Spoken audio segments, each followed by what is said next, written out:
I would now like to recognize Jeremy and Beth Graham, the state winners of last year's Achievement Award, to announce this year's winner.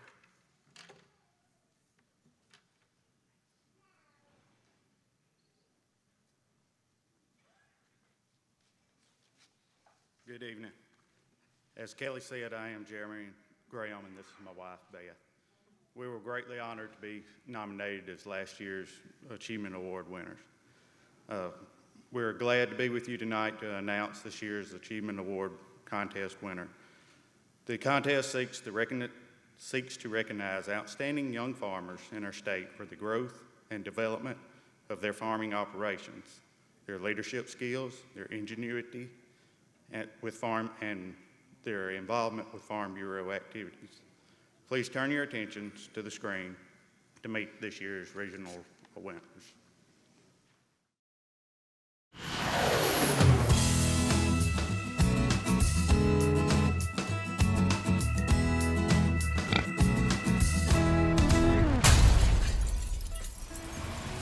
Our first nominee is Andrew Thornton from Panola County. Andrew runs a row crop and cattle farm just south of Batesville. He's been at it for 11 years. Soybeans, cotton, milo, little corn year to year, wheat, and we've got about 200 head of mama cows. Mainly Angus, Charolais, and Hereford. Me and my niece have some shorthorn heifers together. They're all registered. We're working on building up a herd to sell show calves, all 5. Despite the long stretch of little to no rain, Andrew said he's done well this year. We've had a pretty good year on the soybeans so far. We needed one rain in August to finish them out. Would have been a little better crop, but they've averaged still between 40-45 bushels an acre. That's pretty good for dry land beans on a year like this. Other than the weather, which he can't control, Andrew said his biggest issue is finding workers to employ. In our area, finding good labor, if they're not full-time, somebody helping us through the harvest. And where we're located, we're between the interstate and Highway 51, and it seems like there's always something coming with road improvements, building improvements, water lines and sewer systems through the town. So it seems like there's always a field or two where they're wanting to work in when we're trying to get planted or get harvested. Even though Andrew does most of the work by himself, he still wants to grow the operation. I've got some expansion plans. We've been testing irrigating out of the creek, local creeks around here. That's worked out well. It's worked out real well on corn and cotton. So this coming up 2016, we're going to plant about 400 acres of corn and hopefully irrigate all of it. On my farm equipment, I'm pretty happy where I am. Everything's paid for except for one tractor. We truck for a few friends of mine. I plan on expanding my trucking operation a little more. Andrew says he would like to become more involved with Farm Bureau. He currently sits on his county Farm Bureau board. Our next nominee is Clay Mask from Shannon. Clay is a row crop and cattle farmer in Lee County. The main part of the operation is the row crop, and I myself work 3,200 acres. And Mass Farms Partnership also has 3,200. Before my father passed away, we kind of were in partners on all of it. So when he passed away in 2012, I kind of took over the Mass Farms Partnership side of it, and I just manage it for my mother and my 2 sisters now. All of his row crop acres were planted in soybeans this year. Over the course of his 7 years of farming, he's increased his yield from 30 bushels per acre to an average of 52 bushels per acre. Some parts of his farm even reached 76 bushels per acre. His cattle herd is mostly Angus Brangus cross. There should be 20 mama cows and calves on this place, and then there's 20 more on another pasture that I own. It's going pretty good. The calves, when we wing them off, bringing $1,000 to $1,200 a piece. So it's looking up. Clay also likes to give back to the community. For instance, he helps youth that want to be involved in 4-H. The kids that are in 4-H, we're big in the calf showing and carrying them to state fairs and letting them get involved with that. And the ones that don't have a place to keep a calf, we'll keep it for them. And we'll haul it to the state fairs and to the county fairs and stuff like that. So you know that's a big responsibility, and it takes a lot off of them. This third-generation farmer has done a lot with his farm in a short period of time. I think the proudest thing that I would say that I am the proudest of would be probably the row crop part. To go from 150 acres to 3,200 in 7 years, that would be probably the proudest part. From Belzona, our next nominees are Jeremy and Elizabeth Jack. The Jacks run a row crop operation named Silent Shade Planting Company in the Mississippi Delta. I grew up on Silent Shade, and as I got older, I went to college and came back and decided I wanted to farm. I really enjoyed it growing up, doing it my entire life, and that's what I wanted to do. And the farm size grew considerably as more family members came back to the farm. My sister came back, my wife is back, and my brother-in-law is back here now. So starting 2016, we're going to be at 12,000 acres. Jeremy's parents moved here from Ontario, Canada in 1979. They looked for places to farm across the world, and found that the Mississippi Delta is a phenomenal place to farm. You have great resources, irrigation, large tracts of land, and no issues with urban sprawl. So they came down here and suffered through the 80s, came out the other side surviving, and moved forward. They educated all their kids and put us on a much brighter path than we would have had living up that way. So we're very, very fortunate that they decided to come down and move to Mississippi and live here, and we're in a much better spot because of that. Jeremy and Elizabeth are very tech savvy and spend a lot of time farming in front of a computer. Elizabeth also updates the farm's social media sites. Jeremy works with software that streamlines the operation. That helps us track our equipment, track our data going across our farms, but also helps us analyze our farms and send work orders to our guys and get back information we need. And whether there's something they see in the field that needs to be adjusted, they can take a picture of it, attach it to a work order, and 2 months later I can still find it. But it's driving down that cost of production to acre, and I can try to see where 1 acre stands and compared to another acre on another farm, and try to figure out, okay, our cost of production is too high on this field right here. What are we doing wrong? Jeremy says his biggest challenges are weather and time. My biggest thing is just the amount of work that we see that needs to be done, and just the amount of hours in a day to get them all done. That makes it very challenging. We do live in a country that gives us lots of resources. We work great with the USDA, whether it be the NRCS, to help cost share some of our land forming projects. So that helps us get the water off the fields and get the water back on the fields. Jeremy and Elizabeth have one son, Thomas, who was just a couple of weeks old when we visited. Our next finalists are William and Kayla Tabb from Eupora. The Tabbs run a row crop and produce farm in Webster County, featuring soybeans, corn, peanuts, and sweet potatoes. Early season rains this year put planting later than usual and created a domino effect. We're just starting on the beans. All our beans were late because we concentrate on the peanuts, you know. That's our main objective, is the peanuts. That's the only thing I'm really can really pencil in a profit. So that's what I'm working with. So we plant the peanuts, and then everything else kind of falls into place. This is William's first year to grow sweet potatoes, and he says it's been a challenge. My brother, he farms a lot of sweet potatoes, and I went to him and I told him, I said, look, you know, we're losing land to sweet potato farmers because of the rent. I mean, you know, it's a profitable crop, and when I asked him, I said, I think I'm gonna grow a few sweet potatoes, so can you help me? First, the task was setting the potatoes, was my first ordeal. And we got them planted, no problem, and they look good all year, but it was stressful to get them set. Now we're harvesting, which harvesting makes the setting seem like a walk in the park, you know, like rainbows and unicorns. Now I've got 35 people out there on a given day. William says that peanuts are his sure thing crop, but he likes to have the others for balance. The rotation has really benefited me. I mean, that's my key. I'm making good crops, no irrigation. I don't want to get any smaller on the row crop. I want to keep a peanut, corn, cotton rotation. And even though I hadn't planted cotton in 2 years, but I'm going to put that back in there. That's what got me here, and expand on my produce. William says that he owes his success to the way he was brought up. My dad gave me the knowledge. He didn't even want me to farm, but he did give me the knowledge.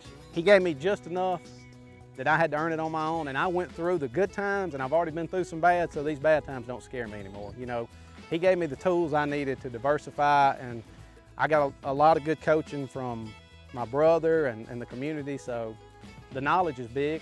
Kayla is a school teacher at the local school district, and they have 4 children. Brady, who is 10, Grant, who is 8, 7-year-old Adelie, and Gibson, who is 2. Next, we have Brett and Memory Sanford from Collins. Brett manages a 5,000-acre row crop operation in Covington County. It's a family-owned operation. My grandpa started out farming watermelons, in which we started with that a little while, but then we said if we can't gather it out of a combine, we ain't gonna fool with it. So it helps hard to find these days, as y'all know. But my dad's farmed, and now me and all my brothers farm. Brett also owns and operates the feed and seed store in Seminary. We have feed, fertilize. I mean, we sell Nutrena feeds, and we sell Pioneer seed, which is a big deal in this part of the world. We service several thousand acres. We run anywhere 6 to 8 spreader trucks, and we also have 2 spray trucks that we do custom applicating with, and we also have a row crop rig that we do custom applicating with. And we do all our own grain hauling with our 18-wheelers, and also do all our hauling to the store too. Brett is also innovative enough to save time planting ryegrass by using an airplane. We've been doing that for about 4 years now. These cattle guys is on us wanting to get the beans off earlier so they can get the ryegrass planted, so we save them time with flying the plane there to get the grass on up, so when we cut the beans there, they can turn the cattle in and go to grazing.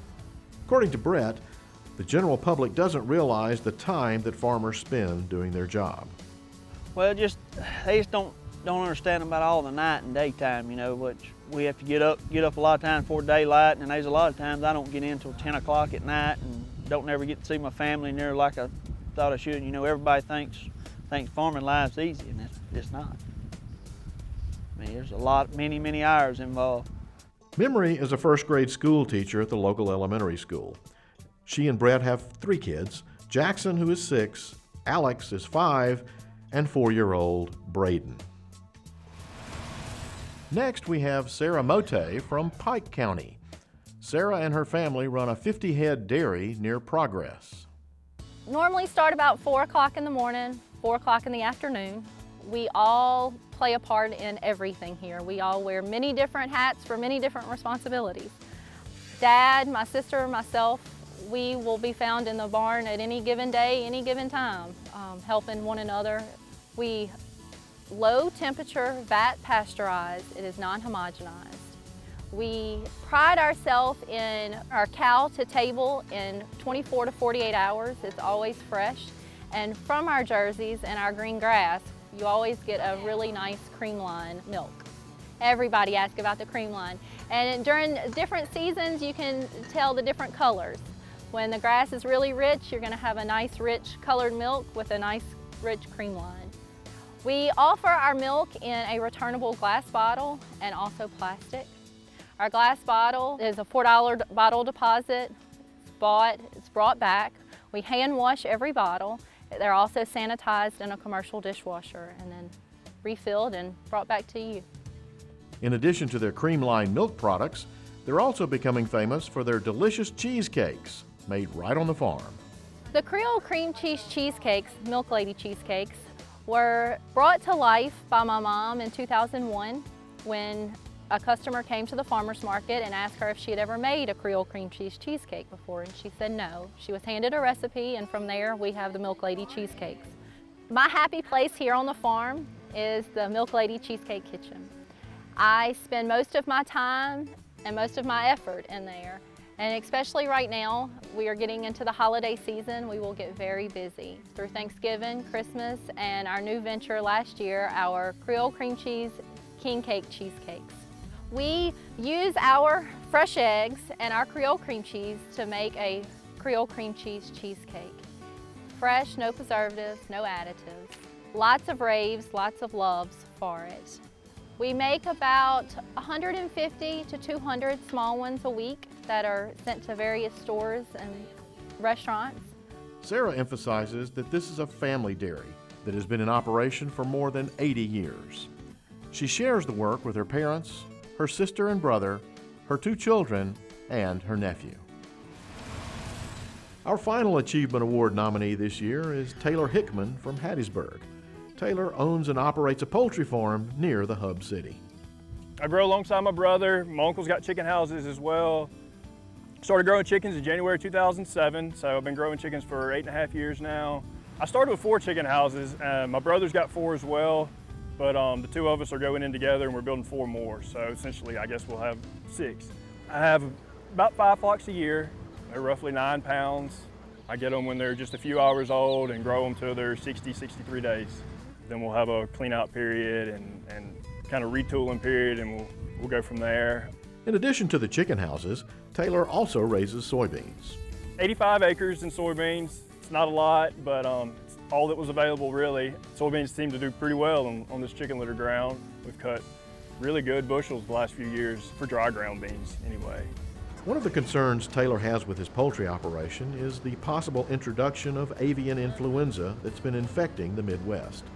I think it could severely impact us. Hopefully not. You know, that Mississippi Flyway runs, right down the Mississippi River, so there's a lot of migratory fowl that comes through here, and they're the main sources of that. From what I've heard, I think Mississippi's low risk. Hopefully we're low risk. A lot of the poultry in the state is this side of, or I guess you could say the east side of 55. Most of it is, and I think most of the exposure they believe is going to be on the other side of 55. So maybe we'll be lucky. These challenges come along from time to time, and we've got to be cognizant of them and be aware of it and try to do everything we can to prevent it. Taylor has seen the value of Farm Bureau and has been involved for many years. I got invited to a Young Farmer and Ranchers meeting in Tupelo back in 2008. They put me on the board after that, and I just kind of worked my way up. I just kind of fell into it, is what I tell people.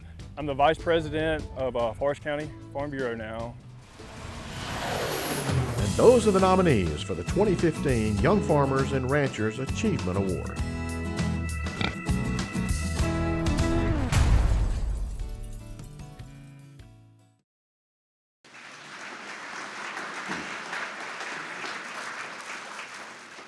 The winner of the Achievement Award will receive a 2015 Ford F-150 pickup and $500 compliments of Southern Farm Bureau Casualty Insurance Company, 250 hours use of a Kubota tractor of their choice, compliments of Kubota, 100 hours use of a 150 horsepower John Deere tractor, compliments of John Deere, $500 compliments of Southern Ag Credit, $500 compliments of Watson Ford Quality, compliments of Watson Quality Ford, $1,800 for technological improvements to the farm, and an expense-paid trip to compete in the American Young Farmer and Rancher Achievement Award contest, held at the American Farm Bureau Federation Annual Convention in Orlando, Florida, during the January 2016. And the 2015 Achievement Award winner is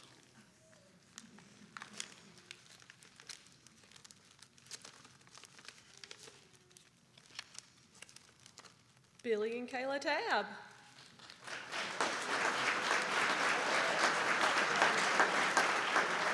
If you will, please join me in under the bright lights to accept the award and say a few words.